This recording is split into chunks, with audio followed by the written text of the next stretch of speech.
नमस्ते दोस्तों, कैसे हो आप लोग। आशा करता हूँ आप सभी की सेहत अच्छी होंगी, आप स्वस्थ मस्त और आनंददायी जीवन जी रहे होंगे। मैं डॉक्टर विपुल कुमार आप सभी का स्वागत करता हूँ आपके पसंदीदा होम्योपैथिक यूट्यूब चैनल पे। दोस्तों, आज हम बात करने वाले हैं मूत्रमार्ग निंदा के बारे में। मूत्रमार्ग निंदा, जिसे हम यूरेथ्रल स्ट्रिक्चर के नाम से भी जानते हैं, इसके बारे में तो हम बात करेंगे, लेकिन स्पेसिफिकली इसका एक रीजन जिसे हम कहते हैं गोनोरियल यूरेथ्राइटिस या फिर गोनोरिया, जिसे हम हिंदी में सुजाक के नाम से भी जानते हैं, इसकी वजह से जब ये तकलीफ होती है तो इसके बारे में आज हम डिटेल में जानेंगे कि कौन से लक्षण हमें देखने को मिलते हैं, क्यों इसके केसेस हमें बढ़ते हुए देखने को मिल रहे हैं और क्या क्या हमें प्रिकॉशंस लेनी चाहिए, और साथ ही साथ कौन सी वो होम्योपैथिक दवाई आती है जो इस कंडीशन में आपकी मदद कर सकती है। इन सभी के बारे में आज हम डिटेल में बात करेंगे, तो वीडियो एंड तक जरूर देखेंगे, बिल्कुल स्किप मत कीजिएगा। बहुत ही इंटरेस्टिंग सा ये वीडियो होने वाला है। तो चलिए हमारा डिस्कशन आज का शुरू करते हैं।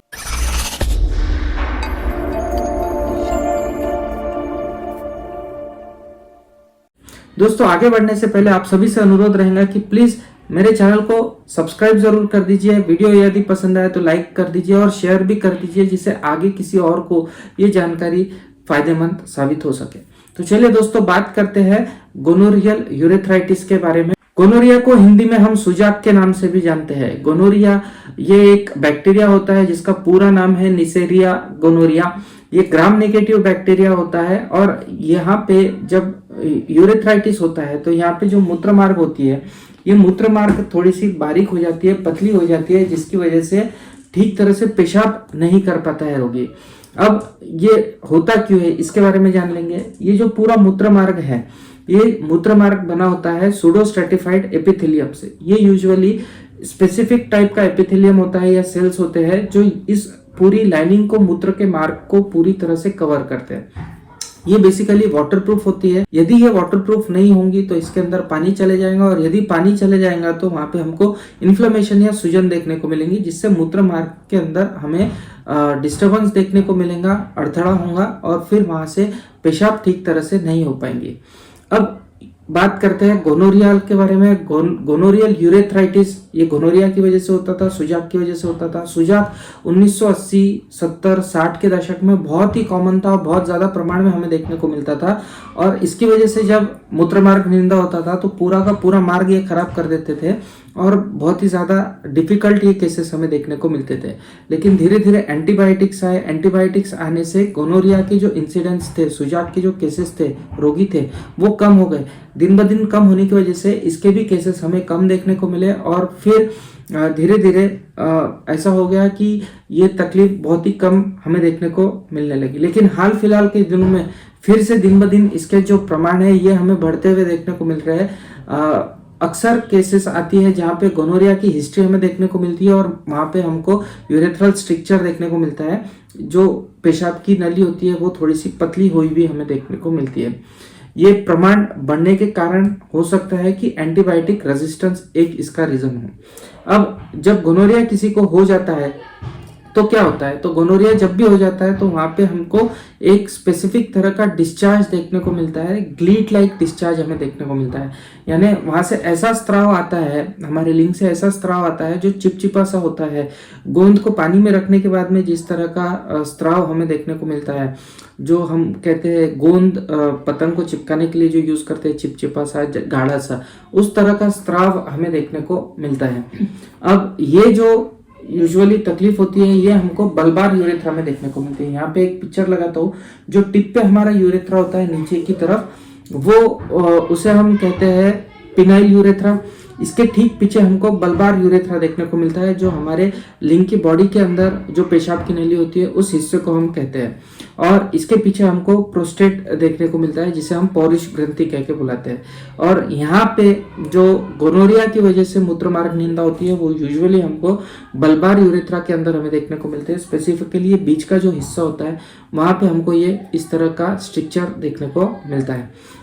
अब गोनोरियल इन्फेक्शन की वजह से होता क्या है, जब भी गोनोरिया होता है, सुजाक की तकलीफ किसी को हो जाती है तो ग्लैंड्स के अंदर ये इन्फेक्शन फैल जाता है। जो यहाँ पे ग्लैंड्स होती है मूत्रमार्ग को लाइनिंग करने वाली, पेरा यूरेथ्रल ग्लैंड जिसे हम कहते हैं, उसके अंदर हमको इन्फ्लेमेशन होता हुआ देखने को मिलता है, इन्फेक्शन हो जाता है, जिसकी वजह से जो ये वाटर प्रूफिंग का काम कर रहे होते हैं वो ठीक तरह से नहीं कर पाते हैं। वहाँ पे जो सेल्स है उनका स्ट्रक्चर भी थोड़ा सा बदल जाता है, जिसको हम स्क्वामस सेल मेटाप्लेजिया कह के बुलाते हैं, यानी सेल का स्ट्रक्चर बदल जाता है, जिसकी वजह से जब पेशाब कोई करता है तो वो वाटरप्रूफ नहीं रही सेल, तो वो सेल के अंदर पेशाब चले जाती है। सेल के अंदर पेशाब ज्यादा जाने की वजह से मोड़ी है, वो मोड़ी धीरे धीरे इस तरह से बारीक बारीक होती हुई सिकुड़ जाती है।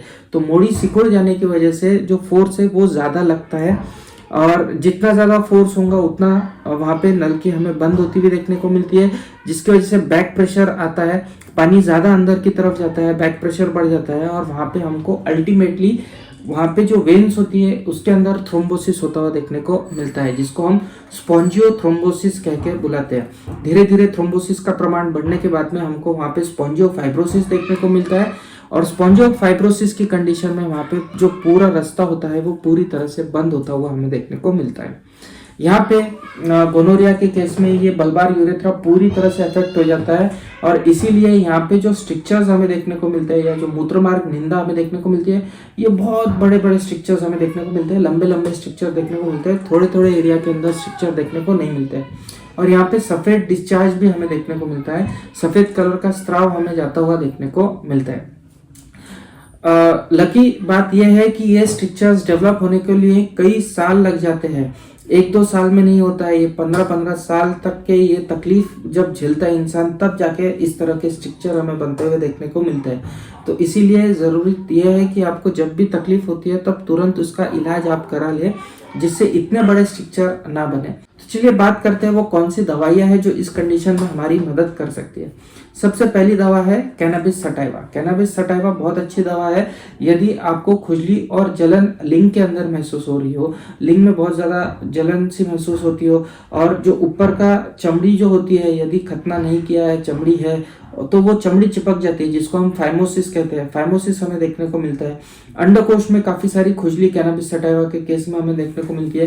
पेशाब मैली सी होती है, इसी लाली भी पेशाब के अंदर हमें देखने को मिलेंगी, जैसे कि खून और पस पेशाब के अंदर मिला हुआ हो। ये यदि आपको लक्षण देखने को मिलते हैं मूत्रमार्ग निंदा के साथ में, तो आप कैनाबिस सटाइवा 30 यह दवा ले सकते हैं। कैनाबिस सटाइवा 30 की 2-2 बूंदे पेशेंट को सुबह दोपहर शाम कंटिन्यूअसली 1 से 1.5 महीने तक देना है। इसकी दूसरी दवा है कैंथरिस। कैंथरिस बहुत ही अच्छी दवा है यदि आपको मूत्रमार्ग निंदा के साथ में लिंग के अंदर बहुत ज्यादा दर्द और सूजन हो, और जब वीर्य आता हो तो वीर्य में खून निकल रहा हो, इस तरह के लक्षण यदि आपको देखने को मिल रहे हैं, और संभोग करने के बाद में बहुत ही ज्यादा जलन लिंग के अंदर महसूस हो रही हो, लिंग कठोर होने पर भी दर्द महसूस हो रहा हो, तो इस तरह के लक्षण यदि देखने को मिलते हैं तो कैंथरिस बहुत अच्छी तरह से आपको ठीक कर सकती है। कैंथरिस के अंदर पेशाब भी रोगी को जो है वो रुक रुक के होती है, 2-2 बूंद पेशाब हमें होती हुई देखने को मिलती है। ये सभी लक्षण यदि आपको देखने को मिलते हैं तो कैंथरिस 30 की 2-2 बूंदे आपको सुबह शाम दिन में 2 बार ही लेना है, और कंटिन्यूअसली 1.5 से 2 महीने तक लेना है। इसकी तीसरी दवा मर्कसॉल। मर्कसॉल में पेशाब जो है रोगी को बार बार जाना पड़ता है, बार बार इच्छा होती है, पेशाब में बहुत ज्यादा जलन होती है, करने के दौरान तो उतनी जलन नहीं होती है, लेकिन पेशाब करने के बाद में बहुत ही ज्यादा जलन का एहसास रोगी को होता है। और पेशाब के साथ में हरा स्त्राव हमें लिंग के अंदर से आता हुआ देखने को मिलते हैं। जब भी पेशेंट सुबह उठता है तो उसके कपड़े खराब हो जाते हैं, सब कुछ डिस्चार्ज सा उसके कपड़ों को लगा होता है। इस तरह के लक्षण यदि आपको देखने को मिलते हैं तो मर्कसॉल 30 आपको बहुत अच्छी तरह से ठीक कर सकती है। मर्कसॉल 30 की भी 2-2 बूंदे दिन में 2 ही बार लेना है, और कंटिन्यूअसली 1 से 1.5 महीने तक लेना है। दोस्तों इसकी चौथी दवा हो सकती है मेडोरिनम।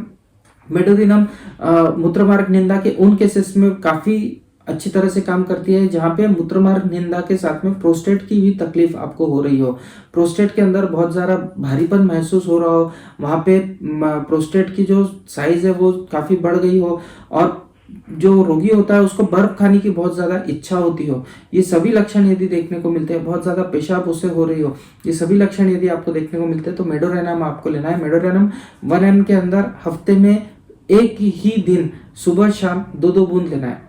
एक बार फिर से बताता हूँ, मेडोरिनम 1 ml हफ्ते में एक दिन सुबह शाम 2-2 बूंद, और इस तरह से 2 से 3 महीने तक आप इस दवा का सेवन कर सकते हो यदि इस तरह के लक्षण आपको देखने को मिलते हैं तो ये थी वो 4 दवाइयाँ जो बेसिकली कुछ पर्टिकुलर लक्षण के ऊपर आपको दे सकते हैं। यदि इसके अलावा कोई और भी लक्षण आपको देखने को मिलते हैं तो आपकी दवा शायद हो सकता है कोई और दवा आपके अंदर इंडिकेटेड हो, तो उस केस में आपकी केस हिस्ट्री लेके आपकी केस स्टडी करना काफी इंपॉर्टेंट हो जाता है।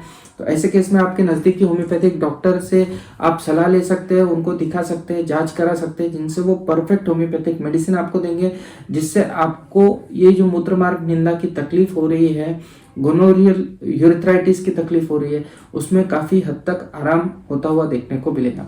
आप चाहो तो मेरे भी ऑनलाइन कंसल्टेशन ले सकते हैं, व्हाट्सएप पे मुझे कनेक्ट करके मेरे कंसल्टेशन फीस पे करके आप चाहो तो मुझसे भी ट्रीटमेंट स्टार्ट करा सकते हैं। तो जैसा भी हो आप लेकिन जरूर इसकी तरफ नजरअंदाज ना कीजिए। सालों साल तक नजरअंदाज करोगे तो ये कंडीशन बहुत ही ज्यादा खतरनाक हो जाती है और फिर बहुत ज्यादा तकलीफ का सामना आपको करना पड़ सकता है। तो ये था आज का वीडियो, जो यूरेथ्रल स्ट्रक्चर गोनोकोक्कल इन्फेक्शन की वजह से होता है इसके बारे में। तो आशा करता हूँ ये जो जानकारी मैंने आज के वीडियो में दी है आपको पसंद आई होंगी, आपको समझ में आई होंगी। यदि आपको ये वीडियो पसंद आया तो प्लीज मुझे कमेंट सेक्शन में लिख के बताइए। आपको नए कोई टॉपिक पे वीडियो चाहिए तो उसके बारे में भी मुझे कमेंट सेक्शन में लिख के बताइए। आशा करता हूँ कि मेरे वीडियो को आप ज्यादा से ज्यादा शेयर करेंगे, फॉरवर्ड करेंगे। मिलते हैं अगले वीडियो में इसी तरह का कोई इंटरेस्टिंग सा टॉपिक लेके आपके सामने फिर से हाजिर होऊंगा। तब तक के लिए आप सभी का धन्यवाद। जय हिंद, जय भारत।